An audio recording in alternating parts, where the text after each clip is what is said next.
All right, everyone. We start today with fairly breaking news. Overnight, Syria has effectively collapsed. Bashar al-Assad is maybe in the country, maybe not.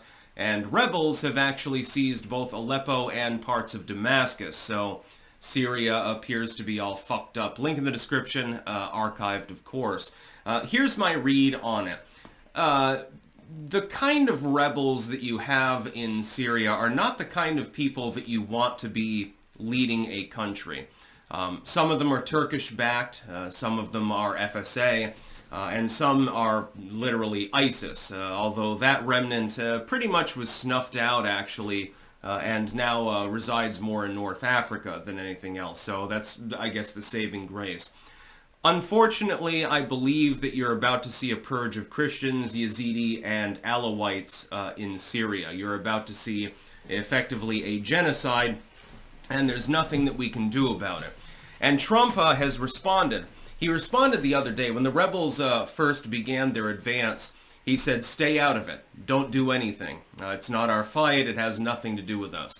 I agree with that. If Russia wants to try to defend the Syrian people, that's perfectly fine, but it's not our fight. I do feel sorry, though, for the ethnic and religious minorities within Syria because, sadly, you're about to be human trafficked and or purged. The Islamo-fascists that are taking over the country, over Bashar al-Assad, are far worse than his own authoritarian regime. And let's look at nuance here. Bashar al-Assad is a strong-arm authoritarian. He's not the sort of person that I would want, for example, to lead a nation that I happen to reside in. I have no love for Bashar al-Assad whatsoever, and he is a puppet of the Russians. But that is far less bad than the alternative, which is you have Islamofascism within the country and hundreds of thousands of people are purged. And unfortunately, I think that's what's going to happen.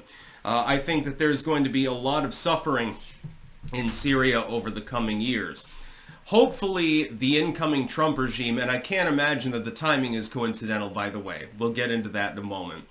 Hopefully, diplomacy will break out, and there will be a restoration of some basic degree of order there, ensuring that people that, are helpless, in many cases just civilians, are not purged. The Trump regime will probably be able to conduct that form of meaningful diplomacy, and that's why I don't think the timing is coincidental. All around the world right now, malevolent actors that oppose Western interests are surging.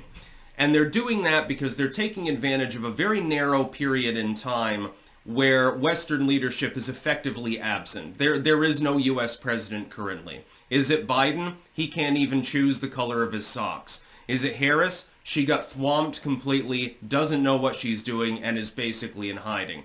Your de facto president right now is Jill Biden, more than anybody else, because she's, Biden's partner, and she happens to be actually mentally coherent most of the time.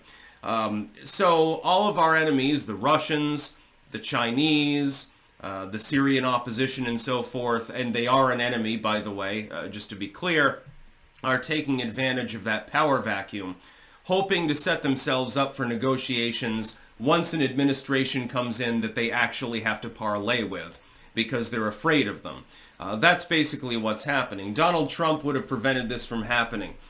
He comes out and says, don't get involved.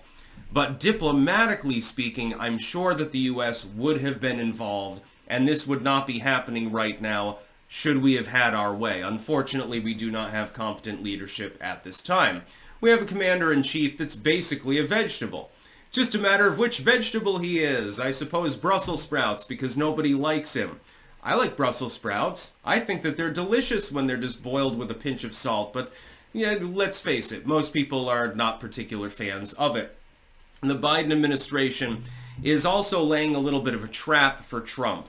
I think that as they go out the door, they're doing everything that they can, and there had to be a backdoor channel involved with this organizationally.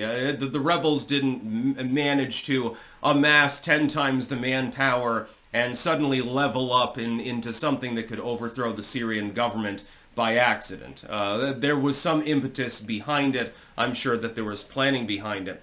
I think that what the Biden administration is doing is setting a bunch of diplomatic and economic traps for Donald Trump for his incoming administration, mainly out of spite more than anything else. I think it's just personal spite. I don't even think there's any larger organizational goal at this point. It's more like they're just doing it because they want to fuck with him. And if anyone can take care of the situation, though, it'll be Donald Trump. So, unfortunately, in the interim period for the next month and a half, roughly, the Syrian people are going to be weeping with sorrow because there's going to be a lot of dead people around. The Islamofascists, if history is any indicator, will go through and they will forcibly convert every Christian, every pagan Alawite, every Yazidi, everyone that they don't happen to like at the point of a sword. And anyone that doesn't convert, of course, will be executed. This will amount to hundreds of thousands of people.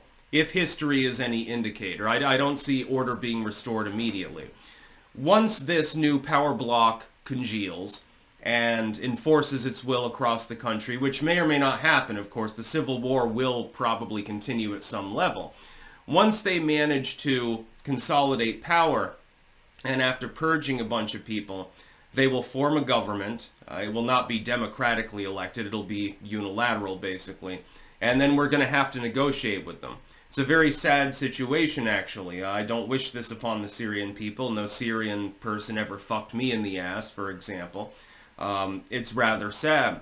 I think that Trump will be probably generally capable of navigating those waters because he doesn't just go in and threaten people and then, not do anything like an Obama or a Bush or certainly a Joe Biden. But the current administration is not capable of managing the situation. So Syria has fallen. It's not entirely sure where Bashar al-Assad happens to physically be at this time. He's got a wife and kids and stuff like that. I hope that they all made it safely out of the country, or at least to a spot in the country where they're, guarded and relatively safe. This was unexpected, actually. But I suppose we should have probably expected it. With the outgoing administration, you may have noticed when a U.S. administration or any other major nation's administration is outgoing, weird shit happens to happen in other countries, especially countries that they are personally involved in. It's the same shit, different asshole sort of situation. Biden is basically muddying the waters for the incoming administration. I'm sure that the United States government had something to do with what's going on there. This is not a conspiracy theory. This is a conspiracy fact. My hope is that the people of Syria can achieve peace and that things stabilize and hopefully you end up with an administration eventually that is capable of governing things and maintaining at least the basic premise of order. It's not really that difficult. Basically, hey, you've got a bed to lay in, you didn't get raped tonight, and you actually ate a hot meal. That's pretty much all anyone's asking for. In some parts of the world, that is not really a thing. That's about all. Peace out.